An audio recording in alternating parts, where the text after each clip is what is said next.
Boa tarde, pessoal. Então, estamos começando mais um episódio do nosso Pense TV, trazendo mais uma vez aqui o Pedrinho para discutir com a gente sobre o nosso atual contexto, sobretudo envolvendo as novas mídias, o contexto político, tudo que está acontecendo no nosso país.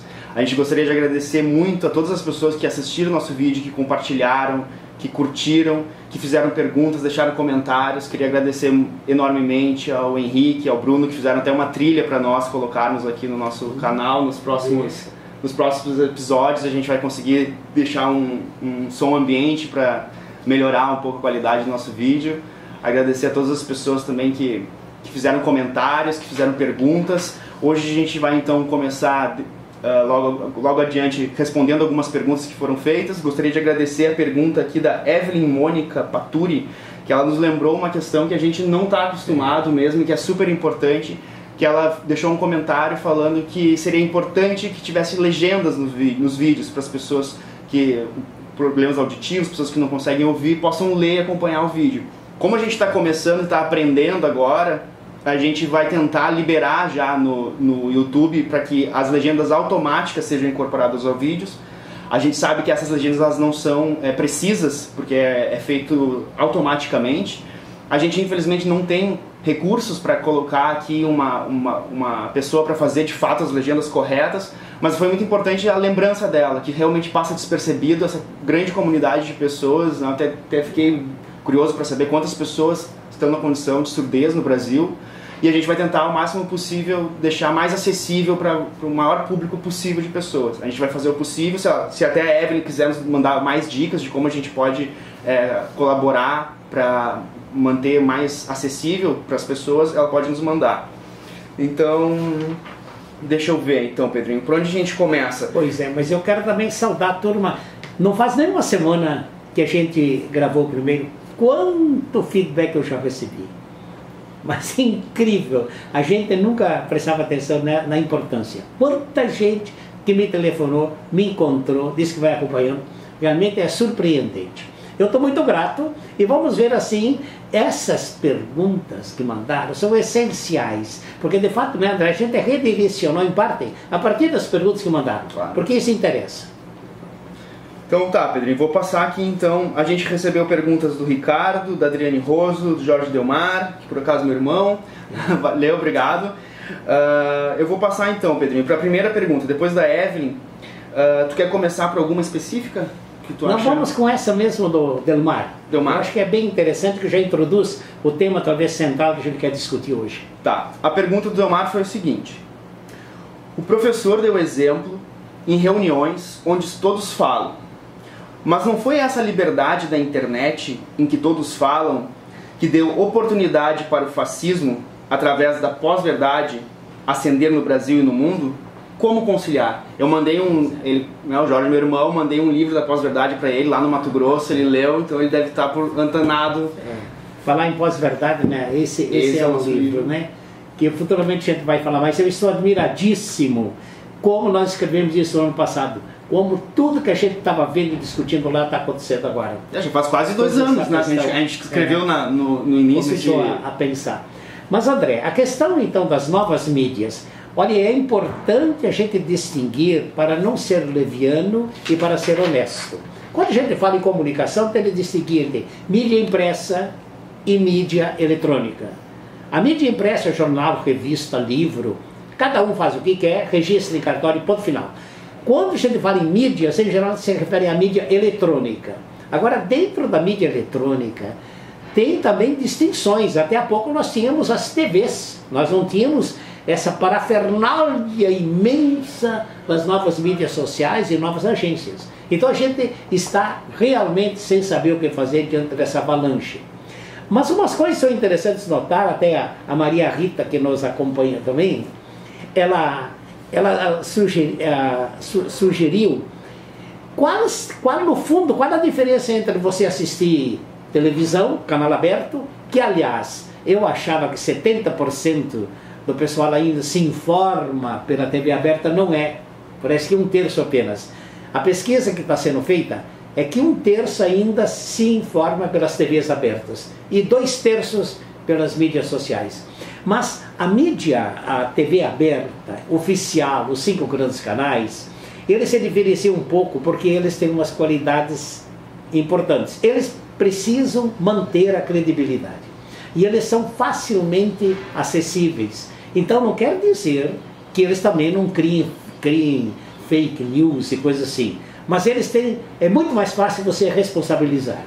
E a grande vantagem da TV aberta, das TVs, é que eles, como eles manejam e manipulam a televisão, eles colocam o que querem. Essa é a grande força das TVs abertas. Uma coisa que não interessa para assim, a ideologia das grandes mídias, que praticamente convergem todas, né, na defesa de um neoliberalismo assim, bem crescente. A grande então, questão é que elas só selecionam e só veiculam coisas que interessam para elas. Então a seleção é a grande arma de manipulação das TVs abertas. Não é plural, como é, por exemplo, na Inglaterra. Eu gosto de dizer isso. A BBC de Londres é a melhor televisão do mundo, é considerada a melhor televisão do mundo. Por quê? Lá eles estão lutando com a questão da comunicação desde 1926 para ter uma TV pública, que seria a TV aberta, que se preze. Lá, aqueles que trabalham na televisão não podem dizer sua opinião. O trabalho exclusivo da televisão é fornecer elementos, assim, dados, para que o povo pense TV. Então isso diferencia completamente as nossas televisões de uma televisão que se preze. As nossas televisões não, os comentaristas sempre vão gritando a sua opinião. Aliás, tudo bem que diga a sua opinião, mas então veja também as principais opiniões que rolam por ali. Isso é democracia. Por isso que não há democracia na nossa sociedade. Aliás, uma das perguntas é isso. Não há democracia na nossa sociedade. Porque alguns falam o que querem, como querem, quando querem. Nós estamos distinguindo mídia impressa e mídia eletrônica. Na mídia eletrônica, as TVs de canal aberto, e agora vem as novas mídias sociais. Claro, o que acontece nas mídias sociais, a menos pesquisas pelas quais a gente consegue saber, é que 50% das mídias sociais ainda repercutem a mídia dominante, as TVs. E os outros 50%?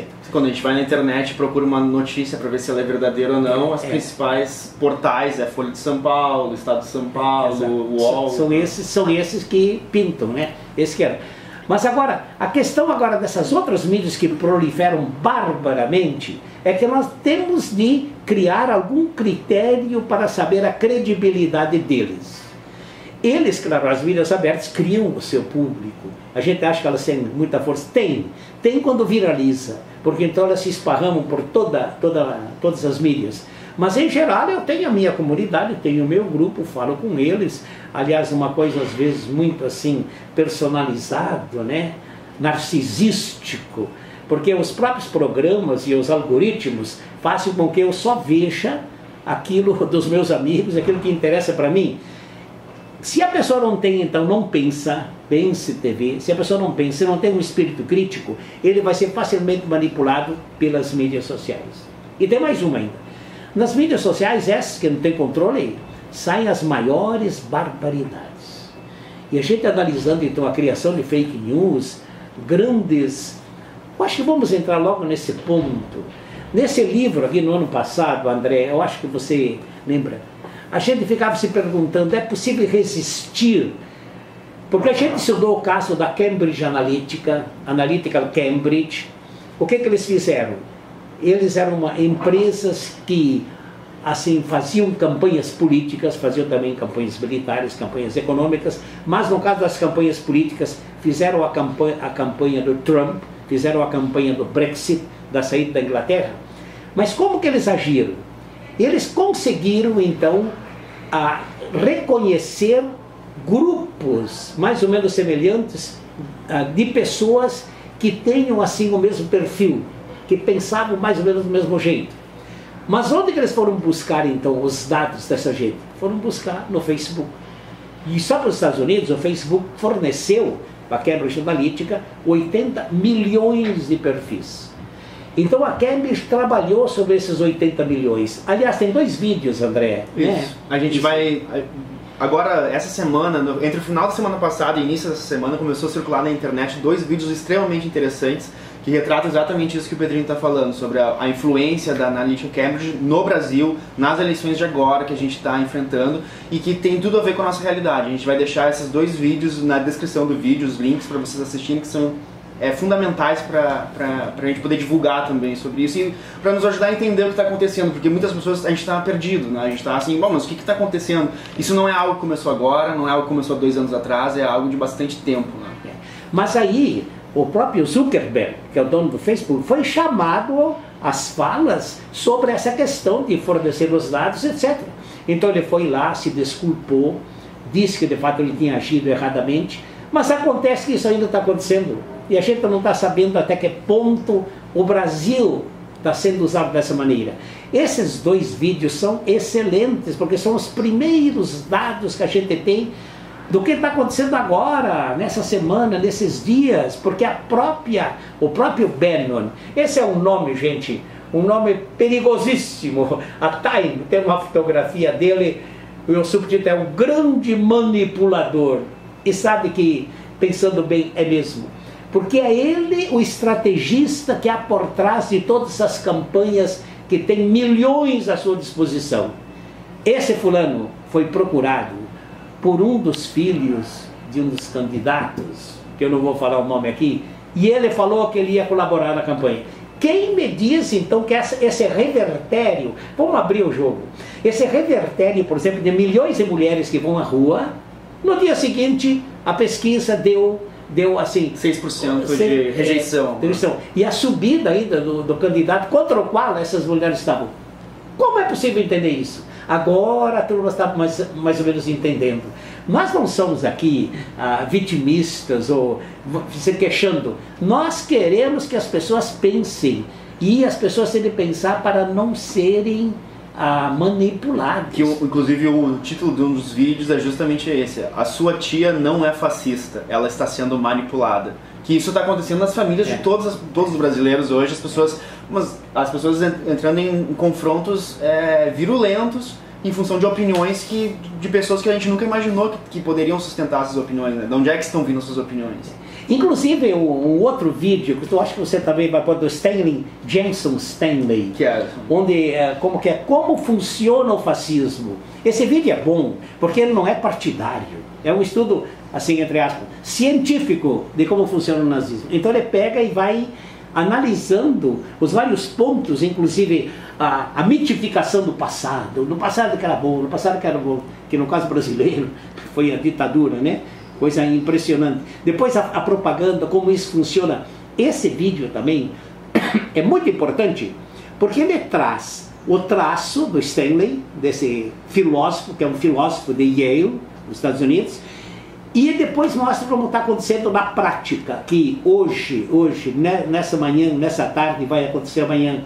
Eu acho que esse vídeo, olha gente, a gente não pode dizer tudo aqui, mas é um desafio para os meus queridos colegas e queridos e queridas que estão nos assistindo, ir a fundo.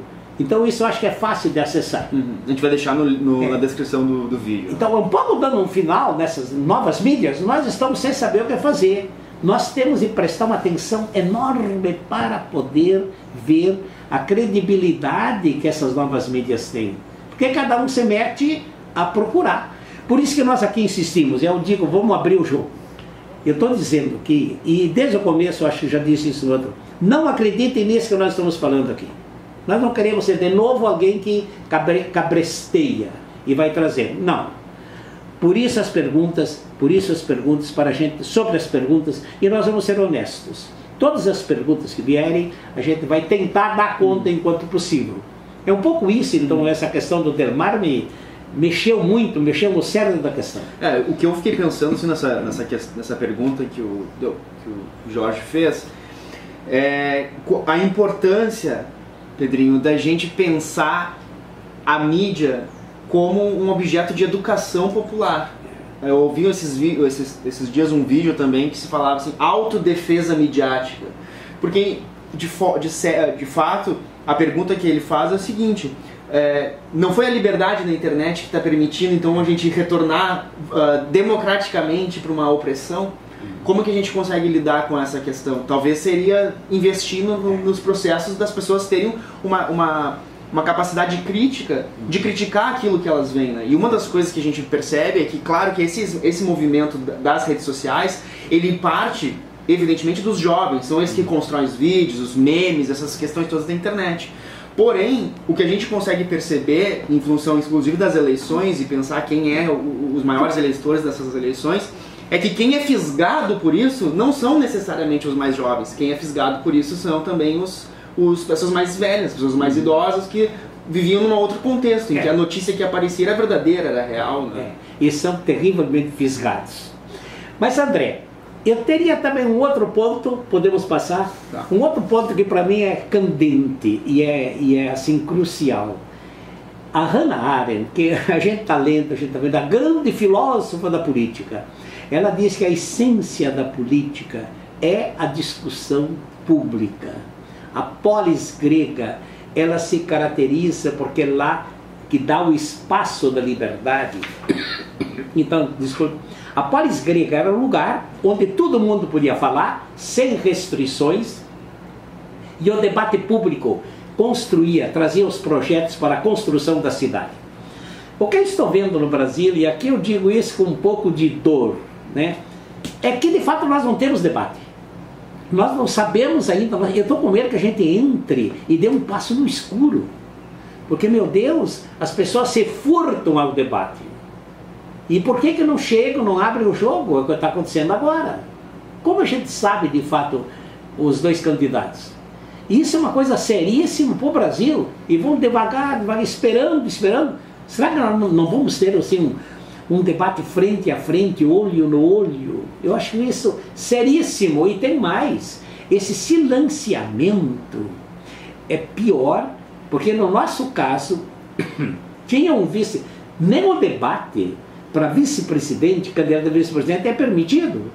Quando se foi convocado o debate, imediatamente um candidato falou, não, o meu vice não vai falar, o meu vice vai ficar calado. Então nós estamos, meus queridos amigos que estão acompanhando aqui, nós estamos numa situação onde de repente vamos dar um passo no escuro, nós não sabemos do que se trata. O que está funcionando são assim, aquela criação de emoções, quase que de ódio, etc., da campanha passada, que querem segurar. Isso tudo teria de terminar. A gente deveria começar um debate público tranquilo para deixar de lado as emoções, as paixões, e começar de fato a analisar projetos, assim, documentos, perspectivas, para a gente ter um Brasil melhor, mas sem debate. Se nega a política. No próprio entendimento de Hannah Arendt, está se negando a política. E os vice-presidentes, em vez de ir, não. O meu candidato a vice não pode falar. Como o telespectador entenderia essa situação no Brasil? Mas eu estou colocando isso na brasa, porque é preciso discutir isso. Agora, isso num pouco em parte, num dos vídeos que a gente vai deixa claro que isso não é acidental, isso é uma estratégia política, porque a realidade, os fatos, ele é contrário às propostas que estão vigentes. Né? Então manter isso é o assustador é que existe uma conivência, as pessoas não querem mesmo o debate. Sim. Elas se sentem confortáveis nisso, elas não querem ver de fato a realidade. Né? Mas é isso, André, por hoje, e nós vamos convidar já o pessoal para um próximo... Isso, pessoal, a gente vai deixar então todos os nossos vídeos documentários aqui embaixo no link. Quem não tiver inscrito no canal, se inscreva, que para nós vai ser bem importante expandir esse canal. Quanto mais inscritos, quanto mais curtidas. Se vocês quiserem também ativar o sininho do YouTube, nos ajuda, porque sempre quando a gente publicar um novo material, vocês recebem automaticamente no celular e a gente continua se ajudando. Né? O que eu ainda repito pela terceira, quarta vez, não gostaríamos que vocês acreditassem nisso que está sendo colocado. Esse é um serviço que a gente faz desprendidamente para que as pessoas pensem, porque nós acreditamos que o ser humano se distingue de qualquer outro ser vivo pelo fato dele poder pensar, refletir. Quem se recusa a pensar ele de fato não pode conviver no meio dos humanos. Por isso o debate, por isso é o debate, a partilha, e a gente gostaria que a comunicação fosse isso, um espaço de reflexão, de debate, para termos então um Brasil melhor. Eu achei interessante que esse lá do Mato Grosso, ele veio exatamente com isso, que eu tinha dito que eu não lembrava nenhuma vez das centenas de reuniões em vilas populares, etc., que a gente não tivesse chegado assim a um acordo temporário depois que todos tivessem falado. Então eu achei bonito isso, e de fato é assim, faça experiência até na tua casa, se quiser. E deixem as perguntas, pessoal, para nos ajudar também a produzir mais vídeos e para a gente criar uma verdadeira comunicação. Pense TV, a pergunta que liberta.